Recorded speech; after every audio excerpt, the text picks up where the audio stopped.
নির্বাচনী প্রচারণার খবর জানাবো আরও। সুনামগঞ্জ থেকে এই মুহূর্তে আমাদের সাথে যুক্ত হচ্ছেন এআর জুয়েল। জুয়েল, আগামীকালই নির্বাচনী প্রচারণা শেষ হতে যাচ্ছে, শেষ মুহূর্তের প্রচারণা কেমন দেখছেন জানাবেন।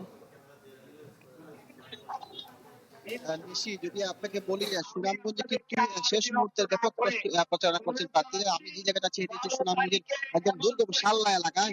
সেইখানে আজকে জামাত ইসলামের প্রার্থী যে শিশির মনির, তিনি সব ধর্ম বর্ণ গোত্রের মানুষদের সাথে নিয়ে একটি ঐক্য ও সম্প্রীতি সমাবেশ করছেন।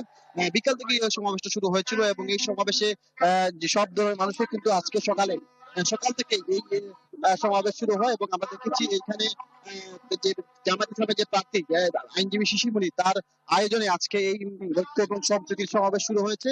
এবং এই সমাবেশে সব ধর্ম বর্ণ গোত্র এবং হিন্দু মুসলিম মুক্তিযোদ্ধা যুদ্ধ থেকে শুরু করে সব ধর্মের মানুষের উপস্থিতিতে এই সম্প্রীতির সমাবেশটা হয়েছে। এবং কিছুক্ষণের মধ্যে এই সমাবেশে বক্তব্য রেখেছেন যে সেই প্রার্থী শিরোমণি সুনামগঞ্জ দিনাইশাল্লাহ আসনের এই প্রার্থী তিনি বক্তব্য রেখেছেন। এছাড়াও সুনামগঞ্জের 23 প্রার্থী শেষ দিনে বিভিন্ন জায়গায় এবং কালকেও তাদের অনেকের গণমিছিল আছে এবং ভালো এলাকা তারা প্রতিশ্রুতি দিয়ে যাচ্ছেন, ভোটারদের দ্বারা তারা ঘুরছে। তো এই ছিল সুনামগঞ্জ থেকে প্রচারণা সর্বশেষ খবর।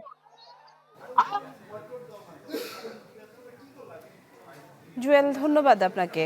দর্শক, সুনামগঞ্জ থেকে এআর জুয়েল যুক্ত হয়েছিলেন।